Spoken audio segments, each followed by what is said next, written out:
Scientists warn that climate change could spark the next major pandemic. Researchers anticipate that as the Earth's temperature continues to warm, wild animals will be compelled to migrate their habitats, most likely to areas with dense human populations, drastically raising the danger of a viral jump to humans, which might lead to the next pandemic. This connection between climate change and viral transmission is described by an international research team led by scientists at Georgetown University in a paper entitled Climate Change Increases Cross-Species Viral Transmission Risk, which was published on April 28, 2022, in the journal Nature. In their study, the researchers conducted the first comprehensive assessment of how climate change will restructure the global mammalian virome. The work focuses on geographic range shifts, the journeys that species will undertake as they follow their habitats into new areas, as they encounter other mammals for the first time.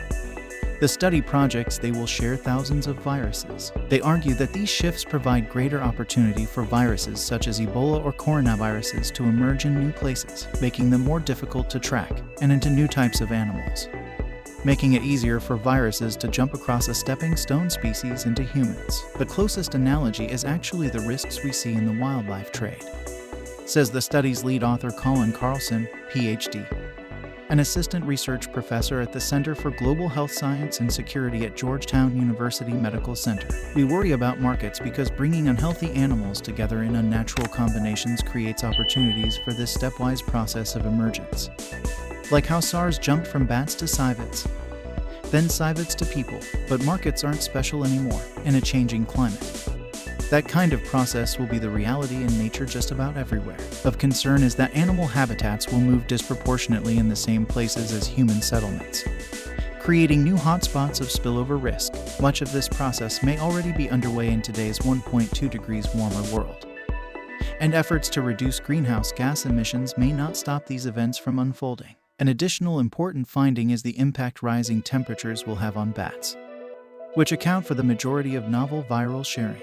Their ability to fly will allow them to travel long distances and share the most viruses because of their central role in viral emergence. The greatest impacts are projected in Southeast Asia, a global hotspot of bat diversity at every step, said Carlson. Our simulations have taken us by surprise. We've spent years double-checking those results with different data and different assumptions, but the models always lead us to these conclusions. It's a really stunning example of just how well we can actually predict the future if we try, as viruses start to jump between host species at unprecedented rates. The authors say that the impacts on conservation and human health could be stunning.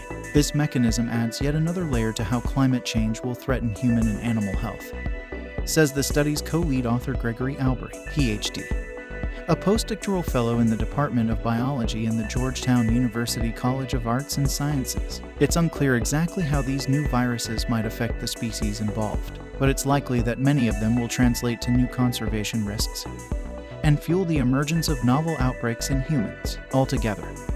The study suggests that climate change will become the biggest upstream risk factor for disease emergence, exceeding higher profile issues like deforestation, wildlife trade, and industrial agriculture. The authors say the solution is to pair wildlife disease surveillance with real-time studies of environmental change. When a Brazilian free-tailed bat makes it all the way to Appalachia, we should be invested in knowing what viruses are tagging along, says Carlson. Trying to spot these host jumps in real time is the only way we'll be able to prevent this process from leading to more spillovers and more pandemics. We're closer to predicting and preventing the next pandemic than ever, says Carlson. This is a big step towards prediction. Now we have to start working on the harder half of the problem, the COVID-19 pandemic, and the previous spread of SARS, Ebola, and Zika show how a virus jumping from animals to humans can have massive effects. To predict their jump to humans, we need to know about their spread among other animals, said Sam Shaner, a program director with the U.S. National Science Foundation, which funded the research. This research shows how animal movements and interactions due to a warming climate might increase the number of viruses jumping between species.